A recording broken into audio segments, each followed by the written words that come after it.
Hello, my name is Hany Brollesy and I'm an immigration attorney, and I'm going to be speaking with you today about employment-based green card applications.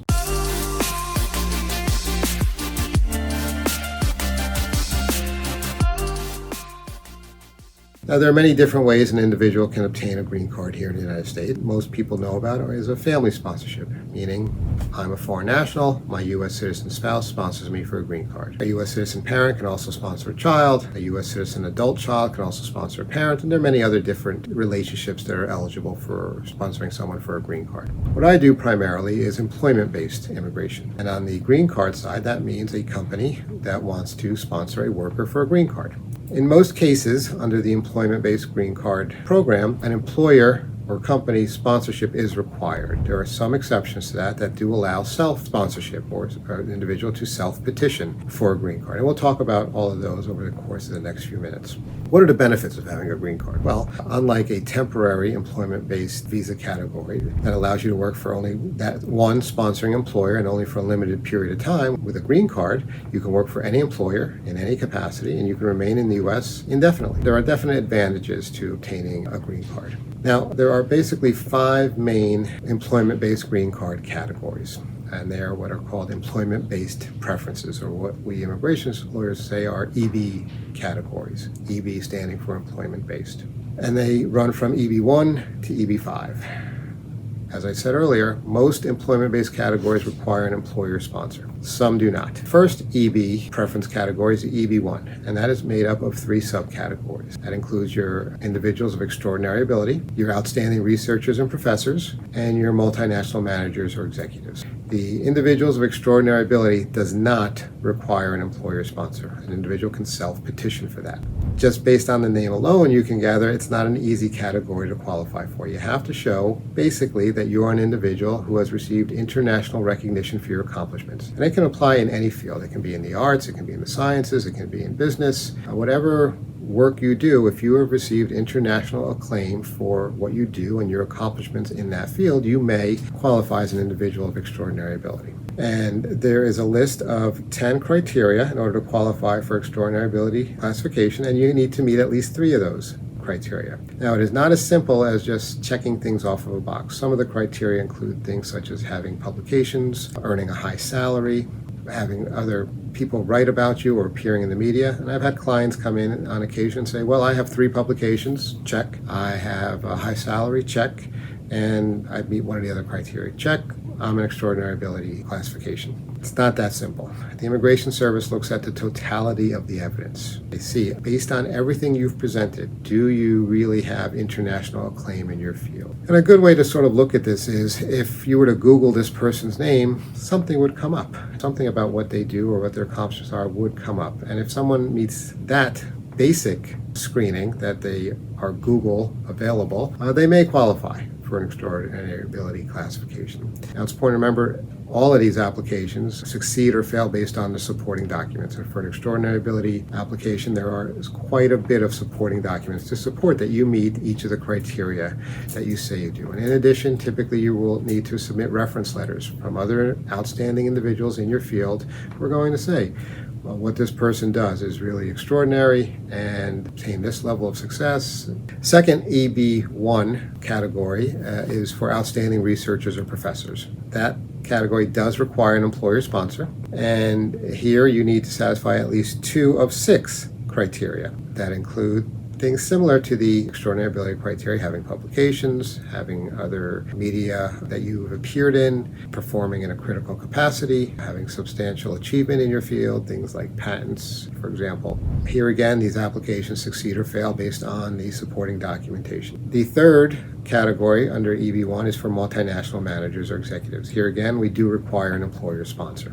And in order to qualify for this, you need to show that you worked for a company outside the U.S. for at least 1 year within the last 3 years, or within the 3 years prior to your entry to the U.S. in a managerial or executive capacity, and that you were transferred to work for that company or a related company, and there are requirements as to what related company means, in either a managerial or executive capacity. Generally speaking, the green card process is a 3-step process that most workers have to go through. The first step is what's called PERM, or labor certification, and that's an application by the employer to demonstrate that there are no qualified U.S. workers out there who satisfy the minimum requirements for the job. If you are eligible to self-sponsor, you get to skip that first step. So the extraordinary ability individual that we mentioned earlier gets to skip the PERM process. The multinational manager also gets to skip the PERM process. The outstanding researcher professor also get to skip the PERM process because they are in the EB1 category, which is deemed the highest. In other words, the most desirable category of workers. So we let them skip that first step, which is usually the longest and most burdensome part of the process. EB2, the second employment-based category, is for advanced degree professionals and national interest waivers. Now, advanced degree professionals do have to go through the PERM process, but in order to qualify as an advanced degree professional, you have to be working in a job that requires at least a master's degree or a bachelor's degree plus 5 years of experience. They are deemed equivalent in the immigration world. And here again, an employer sponsor is required. And you do go through that PERM process that does require that the employer file an application with the U.S. Department of Labor to demonstrate that there are no qualified U.S. workers out there who meet the minimum requirements for the job. The second EB2 category is for national interest waivers. Now, national interest waiver applicants can self-petition. They do not need an employer sponsor. And in order to qualify for that, they have to show that what they do is of substantial interest or interest to the United States and is of national benefit to the United States. The theory being that what you do is so important, we will allow you to bypass this first step to show that there are no qualified U.S. workers out there.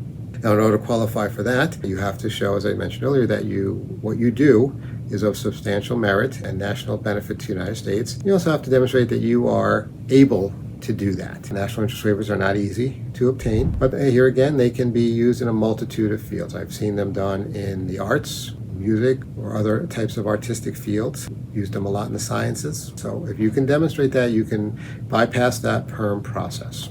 The EB3 category is made up of your professionals, your skilled workers, and your unskilled workers. Professionals are defined as individuals working in a job that requires at least a bachelor's degree. Skilled workers are individuals working in a job that requires at least 2 years of experience, and unskilled workers are individuals working in a job that requires less than 2 years of experience. For all of these EB categories that require the PERM application, the EB3 and the Advanced Degree Professional EB2, focuses on what the job requires, not what the individual has. So it's important to keep that in mind because, again, we're going to be recruiting based on what the minimum requirements for the job are, not what the ideal candidate may have for that position. All of the EB3 categories have to go through the PERM process. EB4 is for your special workers, and that includes things like religious workers. It also includes some individuals who work for international or government organizations, such as the World Bank, that are eligible to get a green card. The EB4 does require an employer sponsor. And finally, we have the EB5, which is typically called the investor green card, and that's a category that does not require an employer sponsor, but you have to show that you are able to invest either $100,000 in what's defined as a targeted employment area, meaning an area that's been designated by the government as having a low employment rate, or $1,050,000 in any other area. So you have to show that you have the ability to invest that amount of money in a commercial enterprise. It's not a matter of just buying a home, saying, oh, I spent $800,000 on a home in this area, give me my green card. It has to be in a commercial enterprise, a business that will employ at least 10 full-time U.S. workers. The EB5 is an excellent tool for those individuals who are able to make that kind of commitment. So I was saying earlier, there are basically 3 steps to the green card process. The first step being the PERM application, which is an application by the employer to the U.S. Department of Labor that seeks to demonstrate there are no qualified U.S. workers out there who meet the minimum requirements for the job. It requires the employer engage in a fairly extensive recruitment campaign that includes at least 6 different forms of recruitment. You have to demonstrate to the Department of Labor that none of the applicants who applied met the minimum requirements for the job. Again, there are certain categories that get to skip the PERM process. The EB1, those 3 types of employees that I mentioned earlier can bypass the PERM process. The national interest waiver under EB2 can bypass the PERM process, and the EB5 investor can bypass the PERM process. The next step that everybody has to go through is the I-140 application. And that now is an application by either the employer or the self-petitioner to the Immigration Service saying, hey, I meet the criteria for one of these employment-based categories. And then the final step of the process is the adjustment of status application. And that is the individual's application to the Immigration Service, basically saying, hey, Immigration Service, do you certify that I am eligible for this category or preference category for an employment-based green card? Now give me my green card. This is where the individual and their family members will have to demonstrate to the Immigration Service that there is nothing in their background that will prevent them from becoming a permanent resident. That's where you'll have to go through a medical exam, fingerprinted, they do a background check, they will review your immigration history, and you may have to appear for an interview at the Immigration Service. And that is a very rough overview of the employment-based immigration scheme.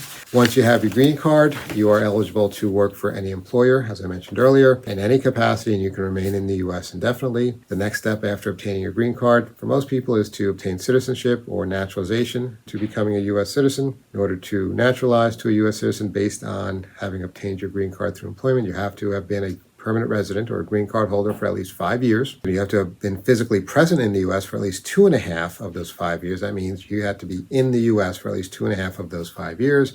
You have to have good moral character, and you have to pass some tests in order to become a U.S. citizen. Some benefits to being a U.S. citizen are, unlike a green card, which can be taken away from you if you commit certain crimes, you can lose your green card status. If you remain outside the U.S. for too long, you can lose your green card status.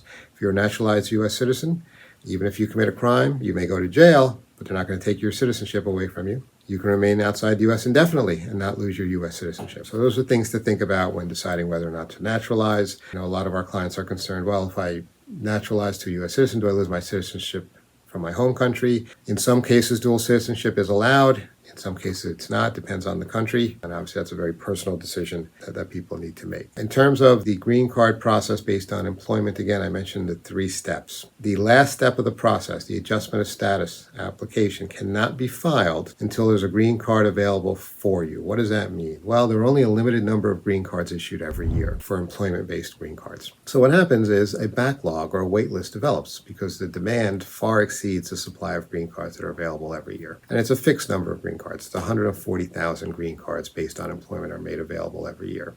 So green cards are allocated by an individual's country of birth, as well as these preference categories. The EB1, being the most desirable, usually has very little backlog, if any at all, because it is the hardest category to qualify for. EB2, it's a little easier to qualify for, so in both of those, in that particular category. EB3 is even easier to qualify for, so there's a longer backlog. And it depends on a person's country of birth. Where there is greater demand, there's going to be a much larger backlog. So for example, an EB3 for an individual from China or India could be more than 10 or 15 years before a green card is available for them. So they would have the PERM process, if they had to go through the PERM process, approved. They would have their second step, the I-140 application, approved, but they could not file for adjustment of status until that green card became available. Depending on what their underlying status is in the U.S., they may be able to extend that status to remain in the U.S. while they're waiting for a green card, or they may be in a situation where they can't stay in the U.S. But these are things that you do want to discuss with an immigration attorney to try and make sure that you can get through the green card process during the time that you have allowable in the U.S. or to make changes to your current status to allow for that to happen. I hope that was helpful. The green card process based on employment is very complicated, so it's always best to consult with an immigration attorney on that because there are many nuances to it and it's a very complicated process. Best of luck.